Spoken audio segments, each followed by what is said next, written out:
To begin with an obvious but surprisingly difficult question, what are comics? That's one definition from Scott McCloud. It's a controversial one. You'll notice, amongst other things, that describing needing a series of images means that gag cartoons would get left out. So there's a surprising amount of argument even about what comics are formally. When they began is also an issue. Some claim that comics are essentially an American invention, emerging for the first time in the 1890s, when strips like Richard Outcall's The Yellow Kid played a central role in Joseph Pulitzer and William Randolph Hearst's battle for superiority in the newspaper circulation wars. But others claim that the use of pictures in sequence to tell a story predates the foundation of the United States by several thousand years. For these critics, elements of comic art can be found in cave paintings. And if anyone wants to know what the element of comic art is there, I'm happy to talk to you about it later, but I'll point out the 8 legs on that bison are a clue. Cave paintings, or perhaps even early hieroglyphic alphabets, offered as early examples of comic art. Of course, these ancient practices may seem rather remote from modern comics to most of you, particularly if your definition of the form requires a page or more of images in sequence, reading from top to bottom with speech balloons for dialogue. To find all those things, well, you'll have to leap forward to the 12th century in Europe for manuscripts like this one. This is a page from St. Stephen's Bible depicting the story of David and Goliath. I particularly like the close-up here of Goliath's size conveyed as he bursts out of the panel, a technique that would be anticipates superhero comics by about 800 years. Now, admittedly, it could be argued that this isn't really a comic in the modern sense either, perhaps on the grounds of the elevated content and the fact that it was obviously created for a small elite audience. But what about an example like this? A broadside from 17th century England, Francis Barlow's A True Narrative of the Popish Plot. The Popish Plot, it was an attempt to stir up ill will on the part of English Protestants towards Catholics through defamatory rumors and falsehoods. In political terms, you might think of this broadside as the 17th century equivalent of, let's say, a homemade anti-Muslim video on YouTube. But what I want you to notice is that all the conventions of the modern comic form appear to have been established with this ignominious piece of prejudicially motivated popular culture. We have a narrative sequence of images, reading left to right and top to bottom, complete with word balloons and panel borders. What's more, this is a printed document, mass-produced, relatively inexpensive, and the content, as you can see from the flagellation scene in the middle here, anything but elevated. It wouldn't be a British comic if somebody didn't get hit on the butt at some point. Instead, it appeals to the prurient instincts of the reader with its mixture of religious hatred and gossipy scandal-mongering. In my opinion, you need a very good reason not to call this a 17th century comic. Now, so in other words, contrary to what you may have heard, comics are not an American invention, but it is accurate to describe the superhero comic as a uniquely American contribution to world culture. And as global exports go, it's a very successful one. This cover, by the way, appeared about 6 months before Pearl Harbor. So where do American superheroes come from? The winning formula of the superhero comic book derives from the combination of 2 basic forms of popular entertainment that rose to prominence in the early 20th century in the USA. The serialized newspaper comic strip and the pulp magazine. It's the great Frank R. Paul, the illustrator of that cover. Now, to begin with the American newspaper strip, as I already mentioned, this art form really gets going in the 1890s, when newspapers discovered that cartoonists could make a significant contribution to sales. The tone of early newspaper comics is essentially comedic, whether absurdist and slapstick, based on racial and ethnic stereotypes. That's Happy Hooligan, a popular Irish comic character of the 1890s, or on the supposedly humorous violation of gender and class norms. This is why people refer to these strip cartoons as the funnies or the comics.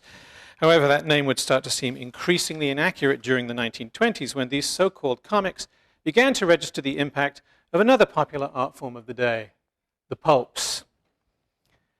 Named after the cheap, coarse wood pulp paper on which they were printed, the pulps notoriously offered sensationalist, action-filled fantasy and adventure stories in almost every genre. Western pulps, war pulps, science fiction pulps, jungle pulps, crime pulps, horror pulps, Just plain weird shit pulps. The plots of these stories were crowded with thugs, underdressed moles, and he-men, and the covers, as you can see, were vivid to the point of being lurid. Now, in the 1920s and 30s, these magazines were enormously popular, particularly with teenage boys, although most parents and teachers dismissed them as trash.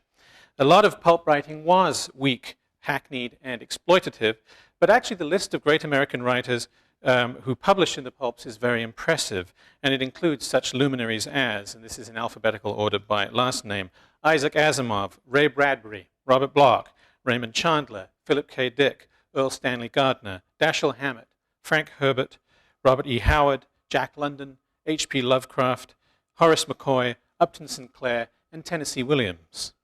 Perhaps more well known than any of these authors, however, are the most successful creations of the pulp era. Buck Rogers, Conan the Barbarian.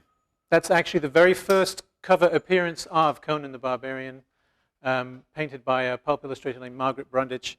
Not the Conan that we have come to know, but that's his first appearance. Let's see, Doc Savage, the Man of Bronze, Tarzan of the Apes, The Shadow, and Zorro. These characters would eventually become familiar to audiences everywhere, appearing in almost every entertainment medium throughout the last century. Now, when the pulps and the comics first combined, it was in the form of fairly literal adaptations. Tarzan of the Apes comic, for example, that debuted in 1929. This was one of the most successful early adventure comic strips, largely due to the extraordinary draftsmanship of the artist, Hal Foster. Hal Foster was one of a new breed of comics artists who owed less to the tradition of cartooning, with its penchant for distortion and abstraction, and more to the more technically accomplished, conventionally representational world of magazine illustration. You can see this most clearly in Foster's magnum opus, Prince Valiant, which he drew every week with astonishing consistency and attention to detail from 1937 to 1970. It only ever appeared as a Sunday page. He spent over 60 hours a week working on one page. Alex Freeman, here's another piece of, that's some of his original art, so you can see again his brushwork and penmanship. Now, Alex Raymond, one of Foster's very few rivals, was also one of the first comic creators to invent a new character out of pulp conventions, and that's the spacefaring Flash Gordon that you can see here. Noted in its early days for Raymond's fine dry brush inking style, this is all brushwork. This is, obviously long before the days of computer illustration.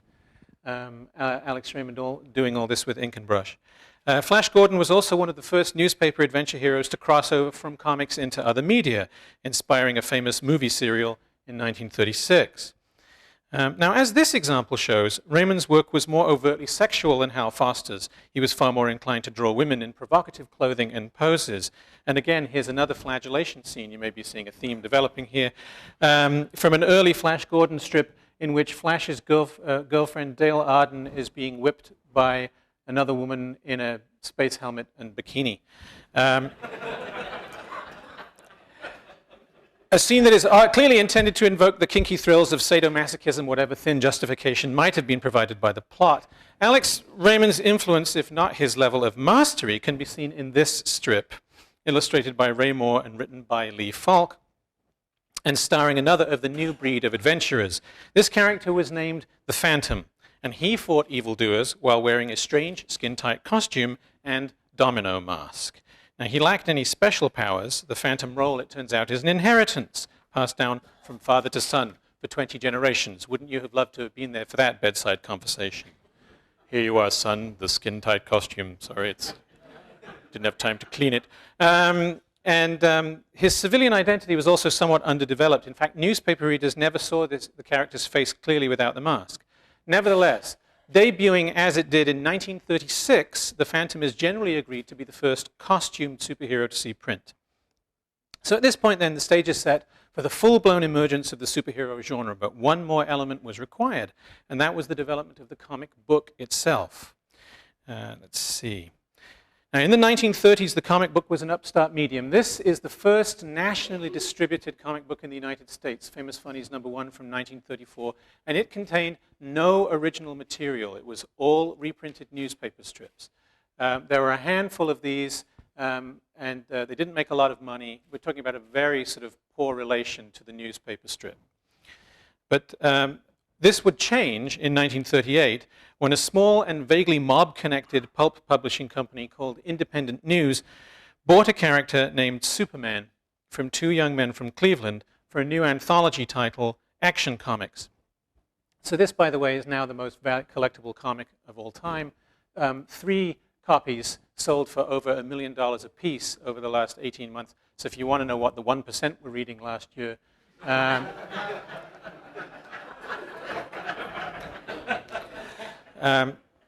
by the way, Independent News acquired total rights to this character from Jerry Siegel and Joe Shuster, the creators, with the initial purchase of $130. Neither Superman's creators nor the publisher were hugely enthusiastic about one another at first. Writer Jerry Siegel and artist Joe Shuster were disappointed not to have sold their creation as a newspaper strip, while publisher Harry Donenfeld reportedly accused his editors of making a huge mistake when he first saw a copy of Action Comics #1. He was unable to imagine that anyone would take the concept seriously. Donenfeld insisted that the ridiculous Superman character be taken off the cover. That's the cover of Action Comics #2. Which is, as you can see, much more conventionally pulpy material. And when the comic started to sell better than expected, nobody at the company could believe that Siegel and Shuster's creation was the reason. But it was. As Donenfeld eventually learned, children were asking not for Action Comics, but for the comic with Superman in it. And within 6 months, they had the sales figures back, and they knew it was outselling every other comic book on the market. So they put Superman back on the cover with #7, with sales of about 1 million copies per month. 1 million copies per month for a genre that, for a whole comic book form, didn't even really exist prior to this. Within a year, Superman had his own regular title, the first successful comic book to actually be named after an original comic character, and that sold even better. Within 18 months, dozens of imitators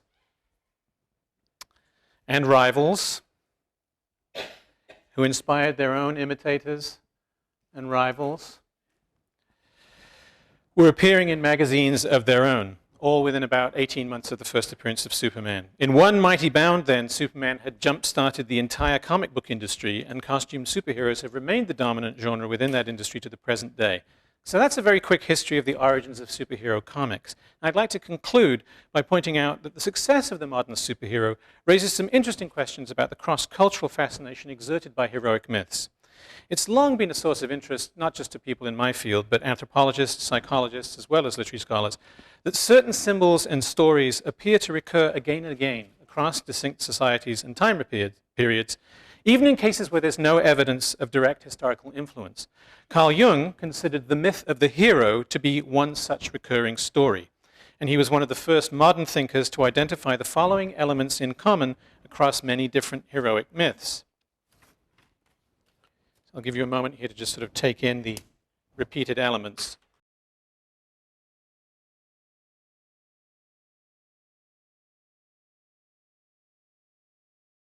Now, some examples of heroic tales that share all of these basic structural elements include the story of Gilgamesh, Hercules, let's see, what do we got here? Oedipus, Romulus, and Moses. That was the most superhero-y image of Moses that I could find for you.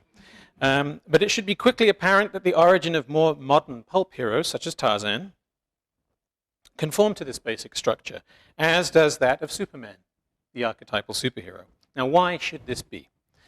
For psychoanalysts such as Otto Rank, the heroic myth is important because it counteracts our childhood feelings of powerlessness within the family in a classic act of projection and wish fulfillment. My hostility towards daddy becomes daddy's hostility towards me, so on and so forth. In short, heroic myths reconfigure our unconscious infantile struggles in story form.